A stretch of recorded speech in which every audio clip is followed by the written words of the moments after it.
Nosso devocional, O Discípulo Radical.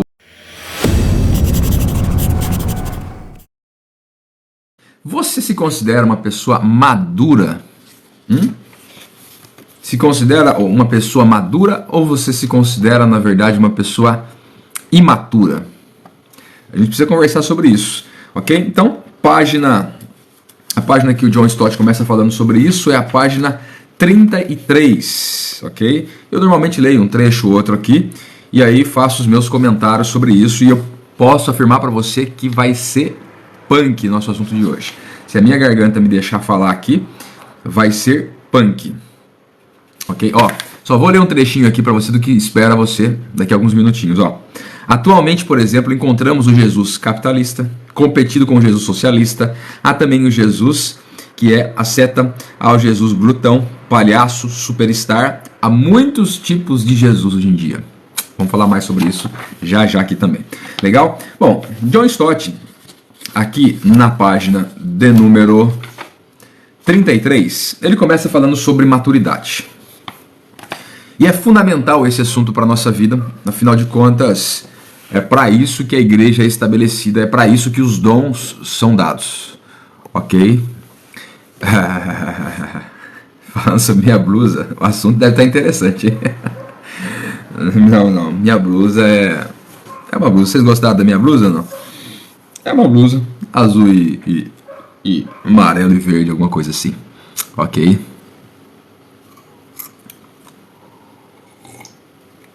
Vamos lá. Enquanto o pessoal me xinga aqui, a gente vai estar falando a respeito de maturidade, ok? Para vocês que não conhecem, estão chegando agora aqui no Jogados para Fora, nós somos um movimento de cristãos que não são institucionais, que não vivem num templo, que não vivem embaixo de uma denominação, que não tem relação nenhuma com nada desse sistema evangélico, protestante, católico, etc, ok? Mas nós temos comunhão, ajudamos uns aos outros, participamos uns com os outros, desenvolvemos projetos de ajuda humanitária, projetos missionários aí, em tribos indígenas, quilombolas, povoados no sertão, no Oriente Médio, zonas de guerra também, etc e tal, ok? Não sou evangélico, não sou protestante, não sou católico, não tenho nenhuma relação com nada disso aí, tá bem? Sou apenas um cristão, amigo de Jesus, que sirvo no ministério há mais de 20 anos, e esses projetos de ajuda humanitária aí, esses projetos missionários aí há mais de 20 anos também, ok? Vamos lá? E todos os dias eu estou em live aqui com vocês, segunda, quarta e sexta, 7 e 7 da noite, terça e quinta, 7 e 7 da manhã, e pelas manhãs a gente está tirando um devocional aqui a respeito de ser um discípulo de Jesus e não uma pessoa religiosa, ok? Um abraço aqui pro Gabriel também, missionário lá de África, Moçambique. Um abraço, Gabriel. Deus abençoe você. A gente vai estar olhando todo o material que você enviou, tá bom? Espero a gente se conhecer melhor também. Tá vendo? Tem um missionário aqui lá de Moçambique, na África, acompanhando a gente aqui agora. Que legal. Vamos lá. Discípulo Radical de John Stott. Vamos bater um papo sobre maturidade. Ok? Já eu leio todas as mensagens aqui e mando um abraço para todo mundo. Bom, John Stott começa falando na página 33 o seguinte.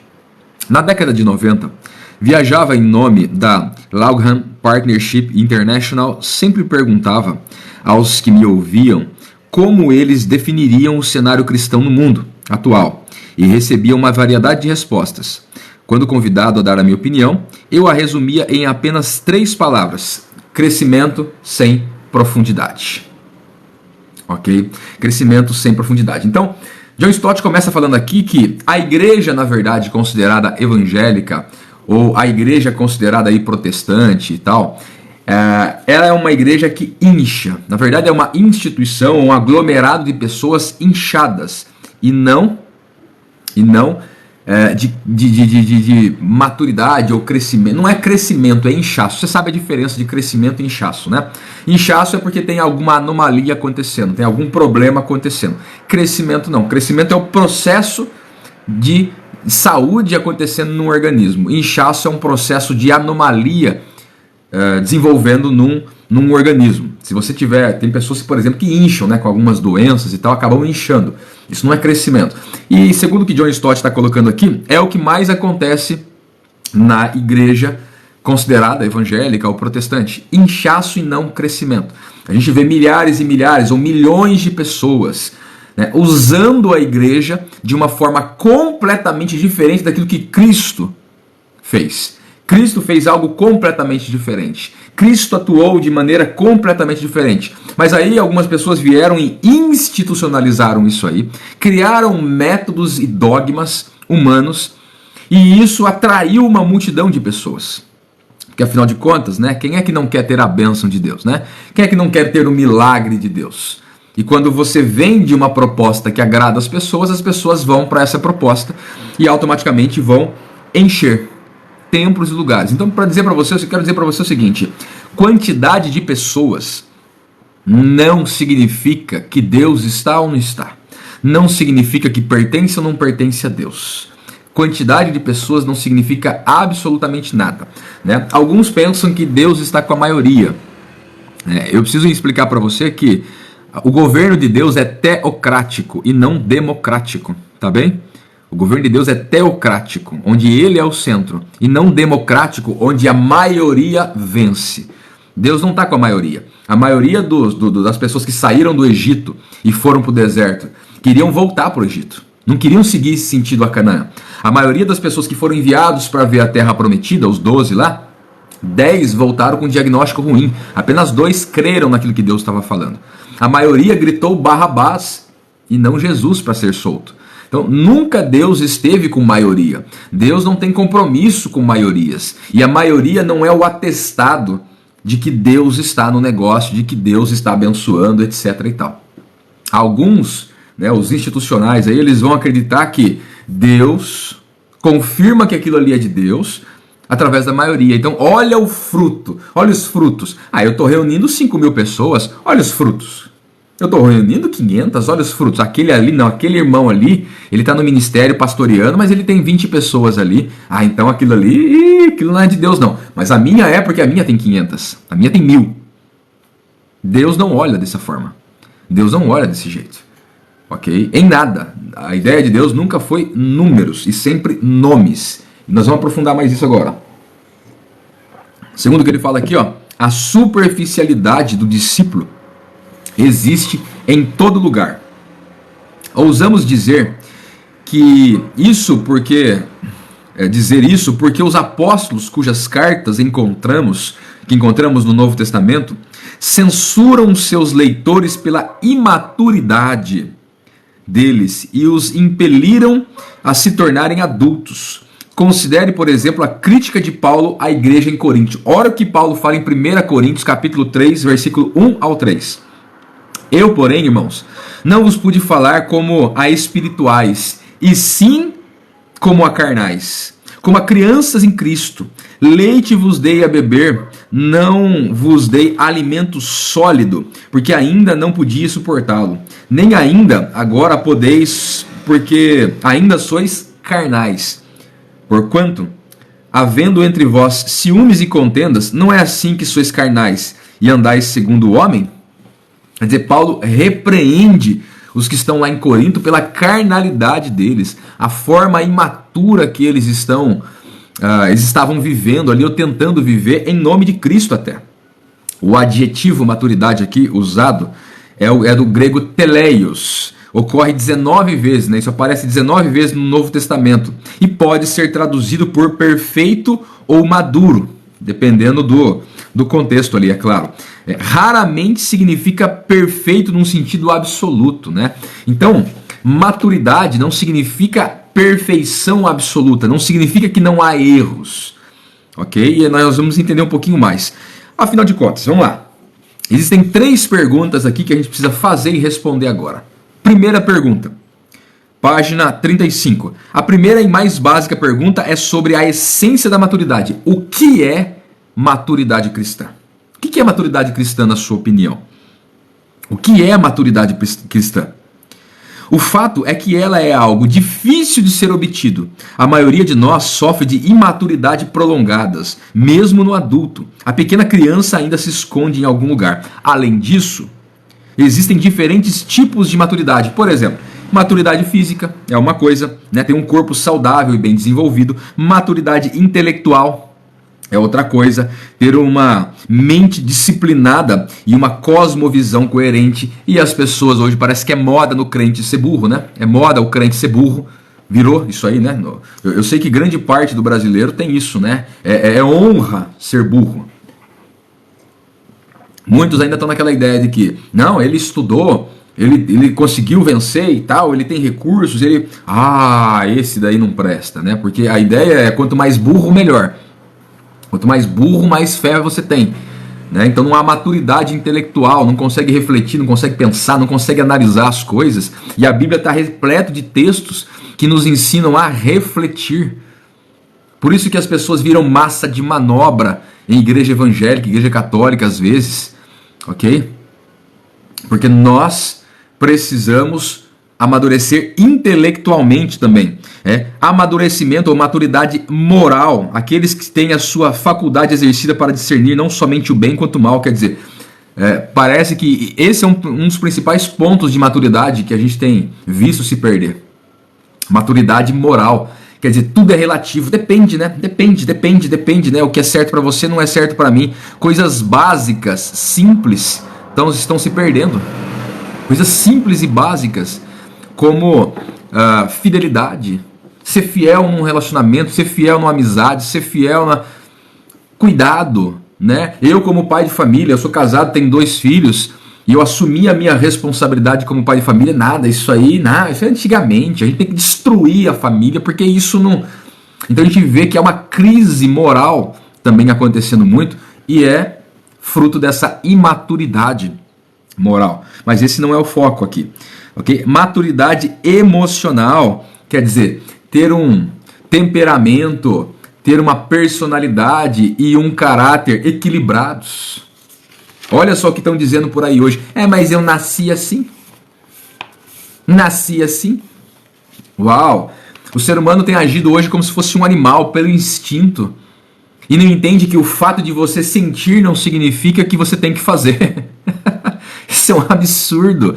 É fruto de imaturidade emocional. Pessoas com 40, 50, 60 anos de idade, imaturas emocionalmente, que explodem por qualquer coisa, ou não explodem por nada, simplesmente aceitam qualquer coisa, porque maturidade emocional tem a ver com equilíbrio. Tem a ver com a gente entender os contextos, situações e aprender a reagir diante de tudo isso. Isso é a maturidade emocional. Agora, o foco é o próximo aqui. Que acima de tudo isso, existe a maturidade espiritual. Esse é o ponto. E aí o que eu quero falar com vocês é que, a forma mais comum usada por Paulo para definir cristãos é dizer que eles são homens e mulheres em Cristo e não dentro de Cristo. Como roupas num armário ou ferramentas em uma caixa, mas como os ramos que estão na videira e como os membros que estão no corpo, ou seja, unidos em Cristo. Assim, estar em Cristo é estar relacionado a Ele de forma pessoal, vital e orgânica. Nesse sentido, ser maduro é ter um relacionamento maduro com Cristo, no qual o adoramos, confiamos nele, amamos e obedecemos. Então deixa eu explicar esse pontinho aqui. A gente vai para a segunda pergunta. São 3 perguntas que eu vou responder para vocês aqui. A primeira é essa. O que é maturidade espiritual? É você estar em Cristo. Eu vou responder num português mais claro. Não é você obedecer a Jesus simplesmente. Não é você falar assim, mas eu sigo os mandamentos da Bíblia, eu obedeço. Isso não é maturidade. O meu filho me obedece também. Ok? E ele sabe que se ele não obedecer, a batata vai assar pro lado dele. Mas significa que ele é maduro, então? Não. Só significa que ele está sendo esperto. Porque para a batata não assar pro lado dele, ele obedece. Não vive da forma que ele acha que tem que viver. Ok? Ele não tem maturidade para tomar decisões. E a minha filha mais velha também. Aos poucos está amadurecendo. Agora é importante a gente entender que Nós precisamos estar em Cristo. E não obedecer a Cristo. E não dentro de. Algumas pessoas pensam que o fato de estar dentro de uma igreja as torna pessoas maduras espirituais. Algumas pessoas pensam que o fato de estar numa denominação, batizado, tem gente que pensa que o fato de ser pastor ou ter o título de pastor lhe confere agora a posição de maturidade. Não. Nós temos que estar em Cristo, quer dizer, a essência de Cristo deve fazer parte de nós. Nós devemos ser como ramos que estão na planta originária, que é o próprio Cristo. Nós precisamos parar e refletir um pouco sobre isso. Tem gente que pensa que maturidade é tempo de ser crente. Não, porque eu já tenho 35 anos no Evangelho. E ainda continua sendo um bebê, uma criança, um moleque mimado. Pare e reflita. A igreja evangélica brasileira, vamos falar da igreja evangélica brasileira, ela é mimadinha, Nutelinha.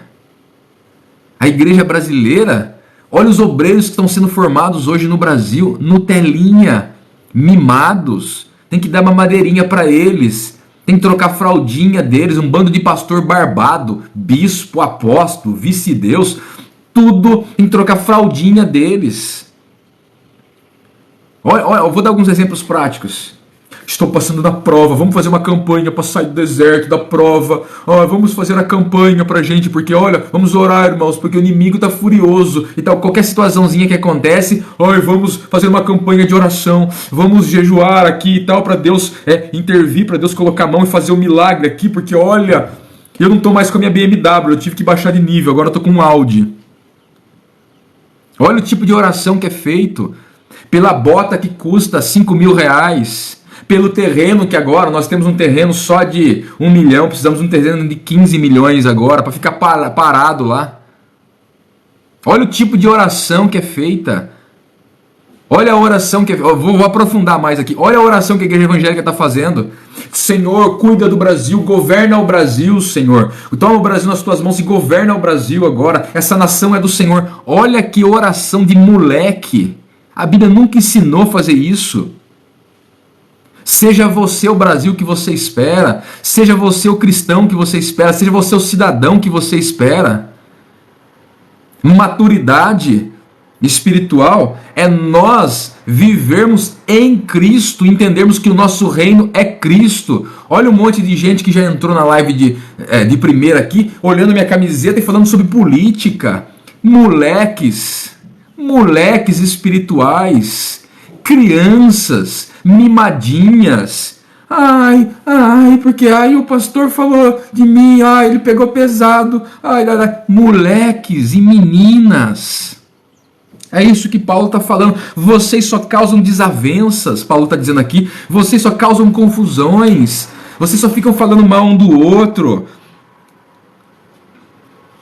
Não tem como dar algo sólido para vocês, porque vocês só querem, pode ou não pode, pastor? Pode beber vinho ou não pode beber vinho? Pode batizar com aspersão ou tem que ser por imersão? Olha as perguntas que as pessoas fazem geralmente. Crianças mimadas. Enquanto tem gente em zona de guerra, se entregando, vivendo intensamente, enquanto tem gente lá, à beira da morte, a gente está brigando na campanha para trocar o carro de 100 mil por 200. A gente está sendo ingrato com Deus. Enquanto tem gente no sertão do Nordeste que padece, não tem o mínimo, enquanto um monte de missionário está abandonado, não tem recurso mínimo para sobrevivência, quanto mais para desenvolver os projetos ali com milhares de crianças, como vocês veem que a gente faz no Oriente Médio, na África, no sertão do Nordeste e tal. Olha, mimadinho, com medo de perseguição. Eu vivo no Oriente Médio, tenho medo de perseguição. Vocês que têm medo de perseguição no Brasil são um bando de mimadinho. Vou trocar a fraldinha de vocês. Tem um monte de gente que entra aqui, medo da perseguição, vai começar a perseguição. Bundinha branca mimada, vou passar pomadinha no bumbum de vocês. Mimadinhos. Vão fechar os templos agora, pastor. Vão fechar os templos. Ai, meu Deus do céu. E agora o que vamos fazer? Chama o Chapolin Colorado para ele vir. Não contavam com minha astúcia? Crente mimadinho que depende de templo de R$1 milhão para ir lá pagar o dízimo. Oh, vou pagar o dízimo para Deus me abençoar agora. Oh, ser fiel no dízimo e nas ofertas. Oh, vou cumprir o meu ritual agora para ver se Deus me abençoa essa semana. Vou bater o meu cartão aqui. Depende de estrutura física para ter relacionamento com Deus. Mimadinhos. É que nem uma criancinha, ela precisa ter o playground dela. Se ela não tiver o playground dela, pronto. Ela vai chorar, ela vai espernear. Eu quero o meu playground, eu quero o meu escorregador. Crentes mimados. Mimados. É isso que acontece. É isso que acontece. Infelizmente. Olha os cantores e pregadores. Esses caras gastam mais em gel no cabelo para pregar num lugar, num evento, do que ofertando em missões. Congressos missionários. Quem prega em congresso missionário nas igrejas evangélicas brasileiras não é nem missionário. Tem um monte de gente precisando de nós. Jesus nos posiciona como luz nesse mundo. Como luz nesse mundo. Nós temos que nos posicionar como pessoas maduras espiritualmente, como quem vive em Cristo, entende que o reino dele não é o reino desse mundo. Ah, mas se começar a perseguição, e daí? A igreja cristã, ela nasceu para ser perseguida. A igreja cristã nasceu perseguida. Não sei se você entendeu ainda, mas teve um cara chamado Jesus que nasceu perseguido, só de nascer. Tinha feito nada, era bebê. Só de nascer já foi perseguido já. E hoje, a criançada evangélica, né, de 30, 40, 50, 60, 70 anos de idade, mas criancinha ainda. Oh, medo da perseguição, porque eu não vou... Segunda pergunta. A próxima pergunta a fazer é: como cristãos se tornam maduros? Olha a frase que ele escreve aqui, ó. Ser maduro é ter um relacionamento maduro com Cristo, no qual adoramos, confiamos nele, amamos ele e então obedecemos ele. Olha só como a gente precisa prestar atenção nisso. Quanto mais clara for a nossa visão de Cristo, mais convencidos nos tornamos de que ele é digno de nossa dedicação. Por que pessoas são imaturas? Porque não tem uma relação clara com Jesus. Quem é o Jesus para você? Jesus é o cara que vai fazer o quê? É o cara que vai te abençoar. É o cara que vai mudar a sua vida, né? Porque ninguém que tem a vida tudo feitinha quer ter a vida mudada. É só lascado, né? Você tá com uma parte da sua vida lascada e você quer uma mudança. Olha o tipo de... Olha a visão que nós temos. A visão que temos sobre Jesus vai determinar as nossas ações e reações. Quem é Jesus para você? Isso vai determinar. A verdade é que existem muitos cristos sendo oferecidos nas religiões. Olha só, tem um Cristo que é capitalista. O Jesus capitalista, me dê 5 e eu vou transformar em 20 para você, tá bem? Tem um Cristo que é socialista. Vamos repartir com todos aqui e tudo. Uhul! Não pode ter nada, não pode ter nada. É um Cristo dos extremos. Tem um Cristo que é glutão. Tem um Cristo que é palhaço. Tem um Jesus que é palhaço, né? Que vamos lá, né? Não, mas é a minha maneira de colocar e tal, e só brinque. Tem gente morrendo, vamos brincar. Não vou citar nomes aqui não, mas tem um Cristo superstar. A galera vai nos cultos para pedir autógrafo. O culto deveria ser a Deus, mas aí vai o superstar. E é financiado pelos evangélicos. Por que você acha que existe o superstar evangélico? Porque os evangélicos querem ídolos. Não sou eu que estou dizendo. Isso é fato. Os evangélicos formam ídolos. É isso que acontece. É isso que acontece. Jesus é a imagem visível do Deus invisível. Jesus não compactua com esses pontos que eu coloquei aqui agora. Ok? E aí, o que é que nós precisamos fazer? Página 38. Afastemos de nós o Jesus insignificante, fraco e pigmeu. Esse Jesus pequeno que resume a divindade dele em te dar um tênis novo, em te dar um fogão novo, em te dar... É porque é assim, eu vejo o pessoal falar, né? A criançada evangélica falar assim, olha, mas Deus, ele presta atenção nos detalhes, ele mima a gente. Puta vida. Desculpa, quem me conhece sabe que eu falo, eu sou livre para falar da forma que eu quiser. Não sou religioso, é puta vida. Pelo amor de Deus. Dá ânsia ouvir isso. Da ânsia. Deus presta atenção nos detalhes. Ele mima a gente. Ó, que Deus presta atenção em detalhes, eu sei. Que Deus tem total liberdade para fazer como Ele quiser, da forma que Ele quiser, sim. Agora, até onde eu sei, Deus derrama poder em nós para nos potencializar a vivermos num mundo que é tenebroso e é governado por Satanás. Que tem um príncipe nesse mundo aqui, que chama diabo. E Deus nos potencializa para sermos a representação dele aqui nessa terra. E não crianças mimadas a todo momento que precisa disso e daquilo e tal. E ele vai fazendo e agradando a gente vai gostando cada vez mais. Tá vendo? Eu vou obedecer a Deus porque Deus é tão bom comigo. Uau! Eu estou dizendo que Deus não cuida da gente? Não estou dizendo isso. O Nando colocando, faltou o ditador lá, né, de Jesus. Na verdade, o ditador aqui, cara, você coloca junto com o Jesus socialista, porque todo país socialista tem um ditador. Eu trabalho nesses países aí. Eu acho legal o pessoal brasileiro falar sobre socialismo lendo Google e livros de história, né? Eu trabalho nesses lugares aí, né? Compro pessoas nesses lugares aí. Mas é interessante a galera falar sobre aquilo que nunca viveu, né? Mas é interessante. Mas enfim, João 5,39. A Bíblia diz, Jesus dizendo que as Escrituras testificam dele. Como, né? Onde então nós vamos encontrar o Jesus autêntico? Na Bíblia. Nada mais é importante para um discípulo cristão maduro do que uma visão renovada, clara e verdadeira do Jesus autêntico. Nós precisamos conhecer o Jesus de verdade. E a maior revelação sobre esse Jesus verdadeiro está aqui na Bíblia.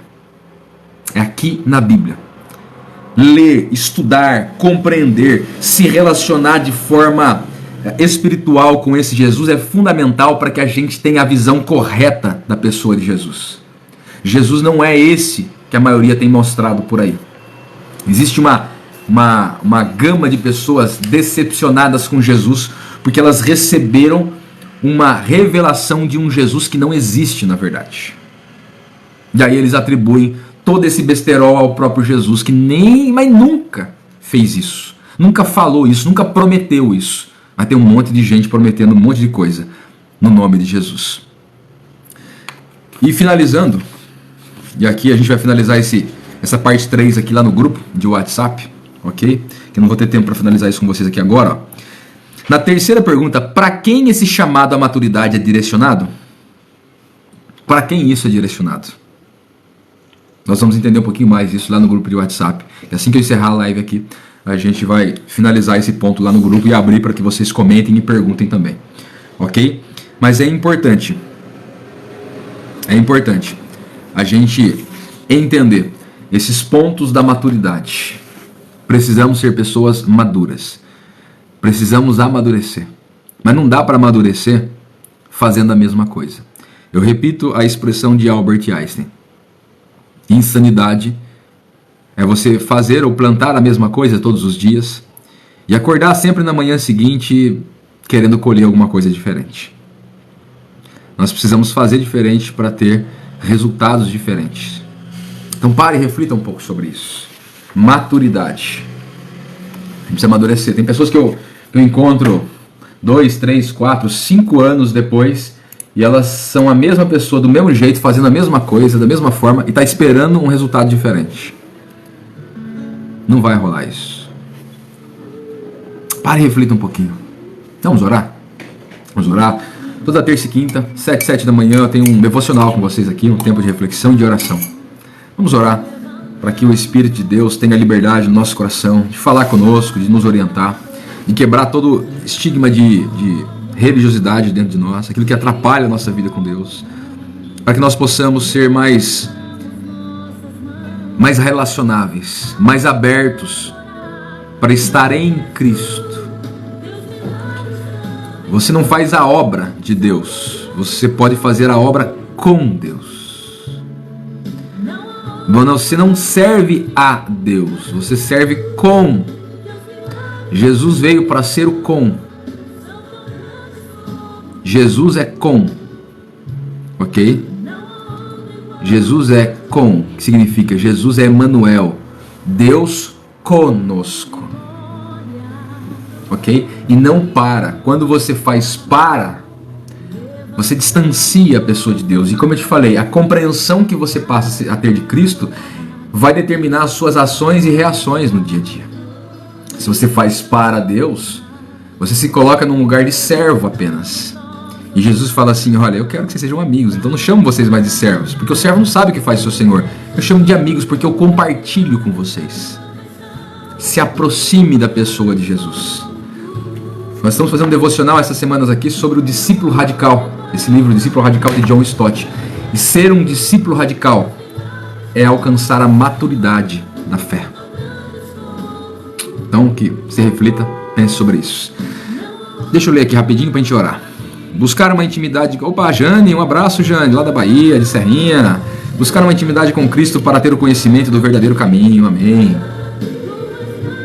Não é que a minha garganta aguentou, devagar, eu falando mais pausado devagar, mas aguentou.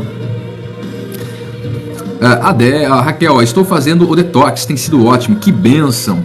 Detox, quem quer conhecer mais aí e se aprofundar um pouquinho mais, né? Vamos dizer assim, aprofundar 2 degrauzinhos, tem 10. Vamos aprofundar 2, 3 degrauzinhos. Detox, é um curso que a gente tem, o link tá na bio, faz uma oferta para os nossos projetos e cai para dentro desse curso. São mais de 40 aulas de assuntos para fazer a cabecinha explodir. A Deb, peguei a live no final, mas pelo menos você chegou, Deb, tamo junto, bora lá. Vamos crescer em comunhão e união, sendo um com Cristo. A Elô colocou aqui, ó. A Elô faz parte do nosso time. A Rafa, cabecinhas explodindo. Tem crentes que tirou o Cristo da igreja e adora anjos com bandejas na mão. Infelizmente, né? A NASA colocando, Deus é manso e humilde. Não, Jesus foi manso e humilde. Deus não fala nunca sobre isso dele, né? Deus não é manso, NASA. Ok? Jesus, homem, foi manso, tá bom? A Nasa Ruiz colocou aqui, Deus não é manso. Por que Deus não é manso? Porque a palavra mansidão significa aprender a submeter-se quando necessário. E Deus não submete a ninguém. Deus é Deus. Tá? Então essa é uma característica que Deus não tem. Certo? Mansidão. É como amor. Deus não tem amor. Amor faz parte da essência de Deus. E não é uma característica de Deus, um atributo que ele tem. Não, é a essência dele. Significa que é impossível não haver amor, porque ele é o próprio amor. Tá bom, Mateus? Pancada na moleira, você achou? É. Ai. Abraão, peguei a parte dos Cristos aí, ó. Você chegou na hora que eu tava falando dos vários tipos de Cristos. Tem um monte de tipo de Cristo, na verdade, né? Eu poderia aqui falar só sobre isso, né? Bom, falamos hoje sobre maturidade cristã. Um abraço aqui pro Siqueira, né? Pro Vando. Ok? Muito obrigado pela verdade que aprendi. Tamo junto, Gabriel. E vamos aqui orar. Vamos orar. Vamos orar e depois vamos pro grupo que a gente finaliza essa parte 3 aí lá no grupo, que vai ser aberto. Tá bom? Minha garganta tá terrível. Tive uma reação alérgica aqui. 2 dias a garganta tá terrível. Mas vamos lá.